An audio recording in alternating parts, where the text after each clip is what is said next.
जय हो लक्ष्मी माता की। नमस्कार दोस्तों, मेरा नाम है दीप्ति और आपका मेरे चैनल पर बहुत बहुत स्वागत है। आज मैं आपके साथ पूरी संपूर्ण विधि लेकर आई हूँ, जो कि आपके मन में कोई भी क्वेश्चन, कोई भी डाउट होगा, वो इस वीडियो में आज सभी चीज़ें आपकी क्लियर हो जाएंगी कि पैर कैसे बनाए जाते हैं माता लक्ष्मी के, और हमें पूजा कैसे करनी होती है, कितने पहर पूजा करनी है। तो सभी वीडियो के साथ इसी वीडियो में आपके साथ मैं शेयर करने वाली हूँ। चलिए हमारे वीडियो को शुरू करते हैं। ये जो पूजा होती है वो अघन यानी कि मार्गशीर्ष मास की गुरुवार की पूजा होती है, जो कि महालक्ष्मी माता की पूजा होती है। वैसे तो साउथ में ये पूजा बहुत ज़्यादा प्रचलित है, पर बहुत सारे लोग नॉर्थ में भी करने लगे। तो हमारे यहाँ काफ़ी सालों से ये पूजा होती है, और ये जो पूजा होती है वो सुबह सुबह 4 बजे होती है गुरुवार के दिन। और इस बार जो अघन में गुरुवार 5 गुरुवार पड़ रहे हैं, तो मैं अभी आपको बताऊंगी कौन कौन सी तारीख को वो गुरुवार पड़ रहे हैं। और ये जो है मार्गशीर्ष का महीना वो आज से शुरू हो गया है, यानी कि 9 नवंबर से शुरू हो गया है, और ये चलेगा 8 दिसंबर तक। तो ये पूरा एक महीना आपके लिए बहुत ही शुभ है। अगर आप लक्ष्मी माता को मनाना चाहते हैं तो आप इस तरीके से विधि विधान से पूजा कर सकते हैं। तो सबसे पहले सुबह 4 बजे उठकर आपको गुरुवार के दिन ध्यान रखें कि आपको बुधवार के दिन ही पूरी सफाई, शाम के समय से रात तक पूरी सफाई कर लेनी है। आपको गुरुवार के दिन बिल्कुल भी सफाई नहीं करनी है। बस आपको नहाकर जहाँ पर पूजा करना है वहाँ पर थोड़ा सा गंगा जल से पवित्र कर पूजा करना है। तो ये जो पूजा होती है सबसे पहले चौखट से शुरू होती है, यानी कि हमारा जो मेन दरवाजा होता है, जो मेन गेट होता है, वहाँ से शुरू होती है। वहाँ पर माता रानी के अंदर की तरफ आते हुए आपको चरण बनाने होते हैं, और ये चरण हम बनाते हैं चावल के आटे से। जी हाँ, अगर आपके पास चावल का आटा ना हो तो आप जो सिंपल जो चावल होते हैं उनको 2 घंटे के लिए भिगो दें। फिर पूरा पानी निकालने के बाद आप इसको पीस लें, और फिर थोड़ा सा और पानी मिलाकर एक लिक्विड बैटर तैयार कर लें। और मैंने अभी जैसे बताया आपको, उस तरीके से ये पैर, हमारे चरण, इससे हम बनाने पड़ते हैं। और फिर इसके बाद हम बनाएंगे राइट हैंड साइड वाला चरण, यानी कि वो अंदर आ रही है। पहले एक पैर अंदर करेंगे, फिर दूसरे पैर से हम आगे बढ़ाएंगे। तो ये जो आपको चरण बनाने हैं, ये आपको अपने मेन गेट से लाते हुए अपने मंदिर तक बनाना है। अगर आप फ्लैट में रह रहे हैं तो आपका जो फ्लैट का मेन गेट है वहाँ से आप बना सकते हैं। तो आपका जो द्वार है, सबसे पहले तो द्वार को आपको बहुत अच्छी तरीके से डेकोरेट करना है, सजाना है। द्वार पर भी 2 दीपक जलाने हैं, और इस तरीके से पूरे मंदिर तक आते हुए माता रानी के चरण आपको बनाने हैं, पट्टे तक, जहाँ पर आपकी माता रानी विराजित है। माता रानी को कैसे सजाया है मैंने, वो वीडियो मैंने जल्दी ही आपके साथ शेयर कर दी है कल, क्योंकि समय नहीं बचा था, तो मैंने सोचा जल्दी से शेयर कर दूँ। तो आप देख लीजिए, अगर आपने ना देखा हो तो आप देखिए। जो माता रानी के जो उंगलियां हैं उनको हमने सिंदूर से किया है, श्री से किया है। तो अभी देखिए, दरवाजे पे, द्वार पे हमें 2 दीपक लगाने हैं। और ध्यान रखें, ये दीपक जब तक जलना चाहिए, जब तक कि आपकी पूजा चल रही है, इस बात का विशेष ध्यान रखें। तो तेल घी जो भी आप डाल रहे हैं वो पर्याप्त डाल दें। अब हम हल्दी से और कुमकुम से माता रानी के पैरों को पूजेंगे। ये जो पूजा होती है 4 पहर पूजा करनी होती है, 4 पहर आपको ये पूजा करनी है, इस बात का विशेष ध्यान रखें। 4 पहर यानी कि सुबह 4 बजे ये पूजा करनी है आपको। सूरज उगने से पहले आपकी पूजा हो जानी चाहिए, इस बात का ध्यान रखें। आप घर के बाहर रंगोली भी बना सकते हैं, पर सुबह सुबह इतना समय नहीं होता है, तो थोड़ी सी चौक तरीके से आप पूर के 2 दीपक लगाकर माता रानी के चरण बना लीजिए। तो ये द्वार की पूजा आपकी हो जाएगी। फिर इसके बाद आप अंदर आके घर के अंदर ही पूजा करना है। फिर जितने भी चरण बने हैं सब पे आपको टीका लगाना है, अक्षत लगाना है, अक्षत छिड़कना है, पुष्प डालना है, और सब पे हाथ जोड़कर प्रार्थना करना है। ये सभी माता रानी के चरण है, इस तरीके से आपको पूजा करनी है। इन सभी चरणों को हम पूज लेंगे, फिर हम अपनी जो अंदर की पूजा है उसको शुरू करेंगे। ये बात का आपको विशेष ध्यान रखना है कि 4 पहर यानी कि सुबह 4 बजे करना है आपको पूजा, फिर दोपहर में 12 बजे के बाद करनी है, फिर आपको शाम को प्रदोष काल में करना है 5-6 बजे 7 बजे तक, और फिर आपको 10-11 बजे रात में करना है। तो ये 4 पहर की 4 बार पूजा होती है, और चारों बार अलग अलग भोग अर्पण किया जाता है। तो इसका ध्यान रखें, आप 4 तरीके का भोग पहले से बनाकर रख लें, या फिर आप मंगा कर रख सकते हैं। शुरुआत में जो फर्स्ट आप लगाएं उसमें दूध का कुछ लगाएं, जैसे दूध की खीर है, दूध के रसगुल्ले आते हैं, उस तरीके से। तो मैंने देखिए, एक कलश तो है ही हमारी माता रानी का, जो कलश बैठी है वो तो कलश ही है एक, लेकिन हम अलग से भी एक कलश रखेंगे।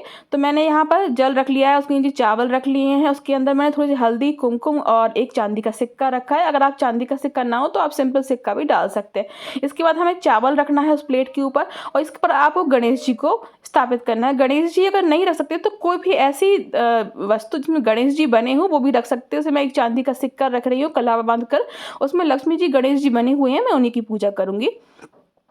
आप यहाँ पर सुपारी भी रख सकते हैं गणेश जी को मानकर, क्योंकि कोई भी पूजा बिना गणेश जी के शुरू नहीं होती है। तो ये देखिए इस तरीके से हम इसकी सबसे पहले पूजा करेंगे, हमारे जो कलश गणेश बन जाते हैं। और अब हम माता रानी को जो पूजा है वो शुरू करते हैं। सबसे पहले तो हमारा जो कलश है उसी की पूजा करेंगे, फिर हमने दीपक की पूजा करेंगे और फिर अपने आगे माता रानी की पूजा करेंगे। ऐसा कहा जाता है कि माता रानी अगन मास से मार्गशीर्ष मास में पृथ्वी पर विचरण करने के लिए आती हैं, और खास करके 10वीं तिथि के दिन अगर ये गुरुवार पड़ जाता है तो बहुत ही शुभ होता है, क्योंकि 10वीं तिथि के दिन ही माता रानी पृथ्वी पर सबसे पहली बार आई थी। और जिसके भी घर का द्वार बहुत ही सुंदर होता है, बहुत अच्छी तरीके से जगमग होता है, पूजा पाठ होती है, उनके यहाँ माता रानी हमेशा वास करती हैं, जिनका साफ सफाई होती है। इस बात का विशेष ध्यान रखें कि आपको गुरुवार के दिन नहीं करना है साफ सफाई, आप एक दिन पहले कर लें। अगर बाल भी धोना है तो आप एक दिन पहले धो लें। अब माता रानी को आप तिलक कर तो गंगा जल से छिड़क कर पानी और आवाहन करेंगे माता रानी का, और हम तिलक लगाएंगे, अक्षत लगाएंगे, पुष्प चढ़ाएंगे।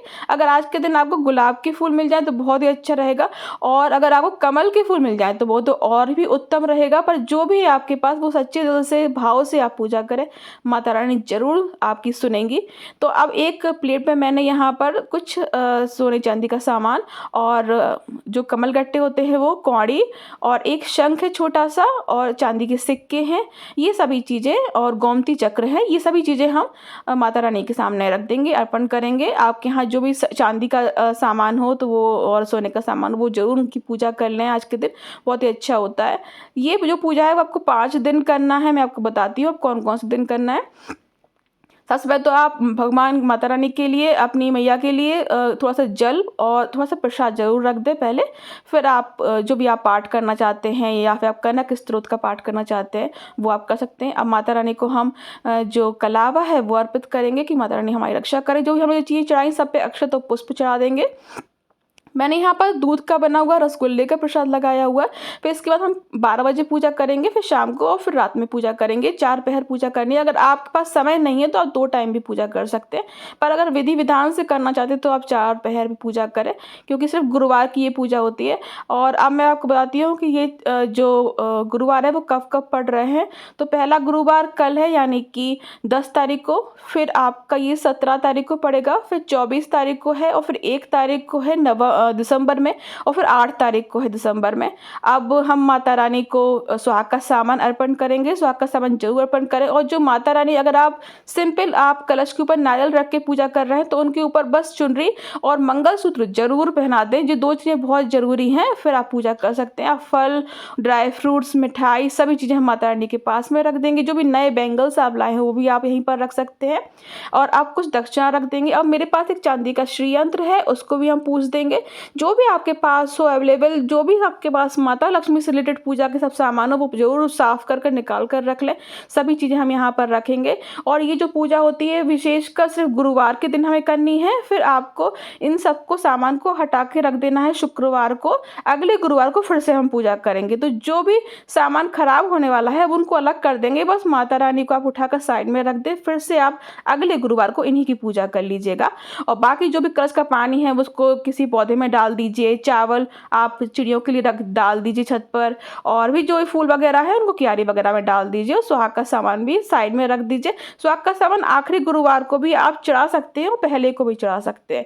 फिर आप इसको खुद भी यूज कर सकते हैं, किसी को दे भी सकते हैं, पर किसी को दे रहे हैं तो उसमें से कुछ सामान अपने लिए जरूर निकाल लें।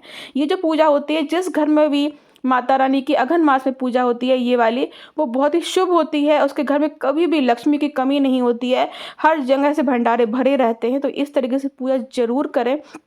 और भी अगर मन में आपके कोई भी क्वेश्चन हो, डाउट हो, तो आप मुझसे पूछ सकते हैं। बहुत ही विधि विधान से ये पूजा होती है, सच्चे दिल से पूजा होती है, और चुपचाप पूजा होती है, या किसी को हमें बताना नहीं होता है।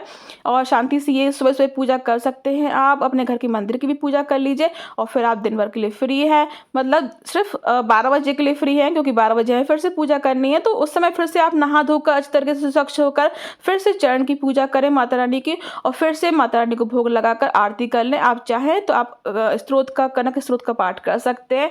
तो आज का ये वीडियो मैं यहीं समाप्त करती हूँ। इस तरीके से हमें आरती कर लेना है, आचमन कर लेना है और माता को आरती देंगे, खुद को आरती देंगे, आपके परिवार में जितने लोग हैं उनको आरती जरूर दें, प्रसाद जरूर दें और ये हमारी पूजा यहाँ संपन्न हो जाती है छोटे रूप में। तो चलिए आज का ये वीडियो मैं यहीं समाप्त करती हूँ। इस वीडियो को ज़्यादा से ज़्यादा जरूर शेयर कीजिए और अगर न्यू है तो सब्सक्राइब कर लीजिए मेरे चैनल को। आपका बहुत बहुत धन्यवाद।